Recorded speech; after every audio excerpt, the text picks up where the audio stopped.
మహాగణాధిపతయే నమః. ఓం గురుభ్యో నమః. ఓం శ్రీమాత్రే నమః. మనం ఈరోజు బుధగ్రహం 6వ తేదీకి కరెక్ట్గా 6వ తేదీ ఈవినింగ్ లోపల ఆల్మోస్ట్ 7వ తేదీ నుంచి బుధుడు తన ఓన్ హౌస్కి వెళ్తున్నాడు. ఒక శుభగ్రహంతో కలవబోతున్నాడు. అది పర్టికులర్గా 23వ తేదీ వరకు ఈ రెండు గ్రహాలు కలిసి ఉంటాయి. 23వ తేదీకి జలరాశుల్లోకి వస్తాడు బుధుడు. వీటి వల్ల ద్వాదశ లగ్నాల వారికి, లగ్నం తెలియని వారు రాసి చూసేసుకోండి, ప్రాబ్లం లేదు. ఎటువంటి ఫలితాలు ఉన్నాయి అంటే ఎటువంటి మంచి ఫలితాలు ఉన్నాయి, ఎటువంటి విషయాల్లో జలరాశుల్లోకి మారినప్పుడు జాగ్రత్త పడాలి అనేటువంటి విషయాల్ని చెప్తుంది నేనైనప్పటికీ కూడా చెప్పిస్తుంది సాక్షాత్ లలిత అమ్మవారిగా భావిస్తూ ఒక్కొక్క లగ్నం గురించి, లగ్నం తెలియని వారి రాశి గురించి తెలుసుకుందాం. కర్కాటక లగ్నము, కర్కాటక రాశి. కర్కాటకం వారికి కనుక చూసుకుంటే మీకు ఈ బుధుడు గురువు 23వ తేదీ నుంచి 6వ తేదీ నుంచి 23వ తేదీ వరకు జూన్ మాసంలో కలవనున్నాయి. దాని తర్వాత బుధుడు రాశిలోకి వస్తాడు. లగ్నంలోకి అనుకోండి, రాశి అనుకోండి. ఈ 12వ స్థానంలో కలయిక అనేటువంటిది ఎటువంటి గుడ్ ఫలితాలు ఇస్తుంది, మంచి ఫలితాలు ఇస్తుంది అని చూసుకున్నట్లయితే,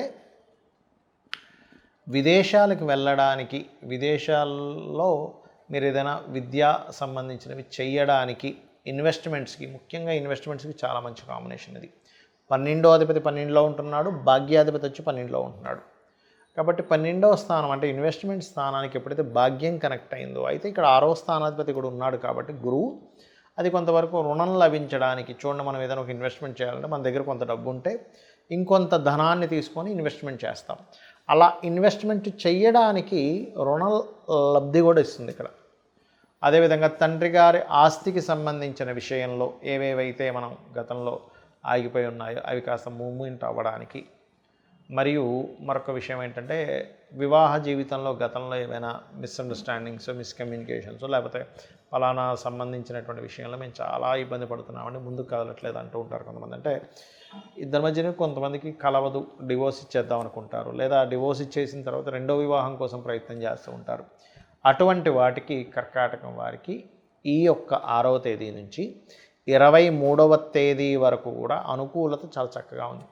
మరి 23వ తేదీ తర్వాత రాశిలోకి బుధుడు వస్తున్నాడు. 2వ స్థానంలోనేమో 7వ తేదీ నుంచి కుజకేతుల పిశాచ యోగం ఉంది. ఏమిటి అంటే ఈ 23వ తేదీ నుంచి మాత్రం ఇన్వెస్ట్మెంట్స్ ఏదైనా మాట్లాడుకునేటప్పుడు ఫైనాన్స్ మ్యాటర్స్ విషయంలో చాలా జాగ్రత్తగా ఉండాలి. లగ్నంలో బుధుడు వ్యయాధిపతి, 3వ అధిపతి. అయితే ఇక్కడ దీంతో పాటు 2వ స్థానంలో కుజకేతులు కూడా వస్తున్నారు. 7థ్కి వెళ్ళి ఆ కుజుడిని కేతుతో కలుస్తున్నాడు. కాబట్టి మీరు ఏం చేయాలంటే మనీ మ్యాటర్స్ ఏదైనా, ముఖ్యంగా తండ్రి తరపు లేదా సంతానం ఎక్కడైనా జాబ్ చేస్తున్న వాళ్ళకి, అంటే సంతానం ఎక్కడైతే జాబ్ చేస్తుంటారో అక్కడ ఉండేటువంటి వ్యక్తులకి, మీరు జాబ్ చేస్తున్నటువంటి ప్రదేశంలో, అంటే ఒక జాబ్ చేస్తున్న ఏదైనా ఒక కంపెనీలో, అక్కడ మీరు ఏదైనా మనీ ట్రాన్సాక్షన్స్ విషయంలో జాగ్రత్తగా ఉండాలి. ఇది చాలా ప్రధానమైనటువంటి అంశం. మరియు ఎటువంటి ధన సంబంధించిన ట్రాన్సాక్షన్స్ జరిగేటప్పుడైనా సరే మనసులో చక్కగా మీరు ఓం గం గణాధిపతయే నమః, ఓం స్కందాయ నమః ఇది చేస్తూ ఉండండి. ఖచ్చితంగా మీకు బాగుంటుంది. మరియు గోవులకి వీలైతే కనుక, ఎందుకంటే 12వ స్థానంలో శుభగ్రహాలు ఉన్నప్పుడు పుణ్యక్షేత్ర దర్శనాలు, పుణ్య సంబంధించిన కార్యక్రమాలు, ఇటువంటి యాక్టివిటీస్ వల్ల పూర్వజన్మ కర్మ తొలగుతుంది. కాబట్టి గోవులకి చక్కగా మీరు గ్రాసము, క్యారెట్స్ తినిపించడము, మరియు అదేవిధంగా హోమాల్లో ఎక్కువగా పార్టిసిపేట్ చేయడం చేయండి. మనం చెప్పుకుంటున్నటువంటి ఏదైతే ఈ బుధగ్రహానికి సంబంధించిన విషయం ఏదైతే ఉందో, ఇది ప్రధానంగా ఎవరి మీద ఎఫెక్ట్ ఉంటుంది అంటే విద్యార్థులు. గుర్తుపెట్టుకోండి, విద్యార్థులు బుధగ్రహానికి సూచనగా తీసుకుంటాం, మాస్టర్స్ గురుగ్రహానికి సూచనగా తీసుకుంటాం. సో ఈ బుధుడు గురువు కలయిక వల్ల ఏమిటి అంటే, ఒకటి ప్రపంచవ్యాప్తంగా, దేశవ్యాప్తంగా తీసుకుంటే ఈ రెండు గ్రహాలు ఎప్పుడైతే 6వ తేదీ నుంచి 23వ తేదీ వరకు కలిసి ఉంటున్నాయో, షేర్ మార్కెట్కి ఒక మంచి ఇది, మార్కెటింగ్ రంగాల్లో ఉండేటువంటి వారికి మంచిది. మీరు ఏదైనా ఒక వార్తని స్ప్రెడ్ చేసేటప్పుడు, లేదా మనం చూడండి ఒక్కోసారి ఫలానా డిజిటల్ మార్కెటింగ్ రిలేటెడ్ సంబంధించిన వాటిల్లోని షేర్ మార్కెటింగ్లో ఫలానా దాని మీద ఇన్వెస్ట్మెంట్ చేస్తున్నాము, మీకు గనక మీ జన్మజాతకంలో మంచి టైం నడుస్తుంది. ఎప్పుడు కూడా మన పర్సనల్ చార్ట్లో ఎటువంటి ఫలితాలు వస్తున్నాయి, దానికి గోచారంలో ఏ గ్రహాల యొక్క కలయిక ఏర్పడుతుంది, ఈ రెండు కనెక్ట్ అవుతుంటాయి, గుర్తుపెట్టుకోండి ఎప్పుడు కూడా. అలా ఎటువంటి కనెక్టివిటీ ఏర్పడుతుంది, ఎటువంటి గోచారం వస్తుందనేది పర్టికులర్గా చూసుకోవాలి, గుర్తుపెట్టుకోండి. అలా వాటికి చాలా మంచిది ఇది. మరియు అగ్రిమెంట్స్, కాంట్రాక్ట్స్ కొత్తగా ఏదైనా ప్రారంభించడానికి, ముఖ్యంగా బిజినెస్ రిలేటెడ్, అందులో ముఖ్యంగా మార్కెటింగ్ రిలేటెడ్, ఇట్లాంటి వాటికి ఈ కాంబినేషన్ చాలా మంచిది. అయితే ఈ కాంబినేషన్ ఉంది కదండి, ఈ రోజుల్లో ఎప్పుడైనా చేసుకోవచ్చు అంటే కాదు. మీరు పర్టికులర్గా ఏదైనా ఒక ముహూర్తం పెట్టుకున్నప్పుడు, గుర్తుపెట్టుకోండి, ఏదైనా ఒక ముహూర్తాన్ని పెట్టుకున్నప్పుడు ఆ ముహూర్త సంబంధంగా కలిసి రావడము అనేటువంటిది ఉంటుంది. అయితే ఇందులో చాలామంది అంటారు, ఏమండి ఇప్పుడంతా జ్యేష్ఠ మాసం అని, లేకపోతే తర్వాత ఆషాఢ మాసం అని, తర్వాత ఉండేటువంటి మాసాలు ఏవైతే ఉంటాయో మనకు ఒకసారి కలిసి రాదు కదా, అప్పుడు ఏం చేయాలి అంటే, శాస్త్రంలో అభిజిత్ ముహూర్తం అని ఉంటుంది, అభిజిత్ లగ్నము అని ఉంటుంది. 11:30 నుంచి 12 ఆ ప్రాంతాల్లో ఉంటుంది. 12:30 కొన్ని ఒక్కొక్కసారి ఒక్కో సమయంలో ఉంటుంది. ఎప్పుడైనా ఒక ముహూర్తం పెట్టుకునేటప్పుడు దుర్ముహూర్తం లేకుండా చూసుకోండి. దుర్ముహూర్తము, అదేవిధంగా వర్జ్యం లేకుండా చూసుకోవాలి. వర్జ్యం అనేటువంటిది ఉండకూడదు. చాలామంది తెలియక కేవలం రాహుకాలం చూసుకుంటారు. రాహుకాలం తమిళనాడు సైడ్ వాళ్ళది, మనం పాటించడంలో తప్పేం లేదు, కానీ అది వాళ్ళకి పనికి వస్తుంది.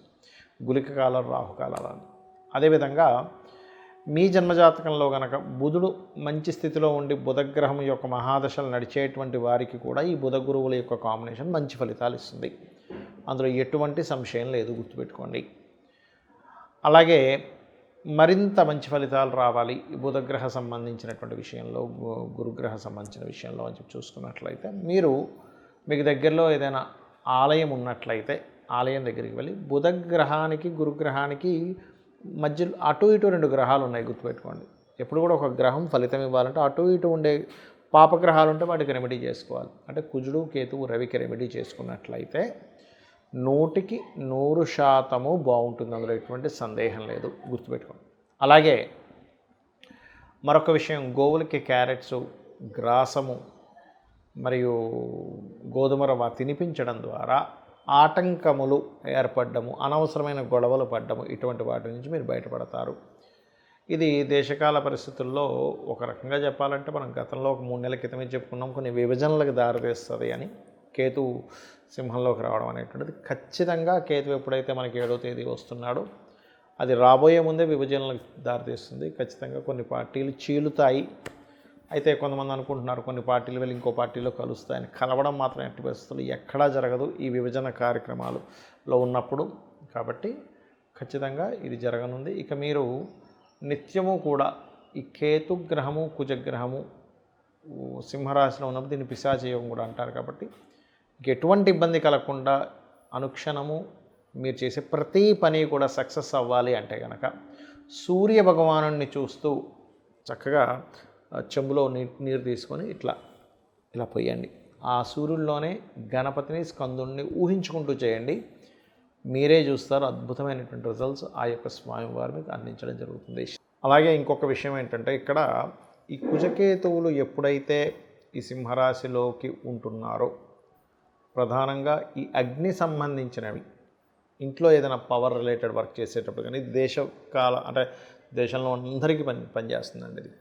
ఈ వర్క్, పవర్ వర్క్ చేసేది, లేదా స్త్రీలు ఈ స్టవ్ దగ్గర వంట వండేటువంటి సమయంలోని ప్రధానంగా జాగ్రత్తగా ఉండాలి.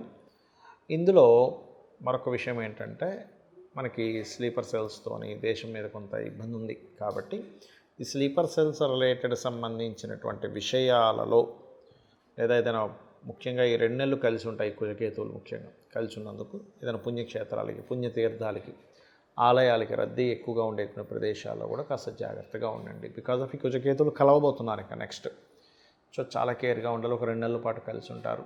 మరియు ఎక్కడికైనా మీరు బయలుదేరేటప్పుడు గణపతిని, స్కందుని తలుచుకు బయలుదేరండి. అప్పుడు ఇటువంటి విషయాల్లోనే మీరు బయటికి వెళ్ళి ఇబ్బంది పడకుండా ఉంటారు. శ్రీమాత్రేయ నమః.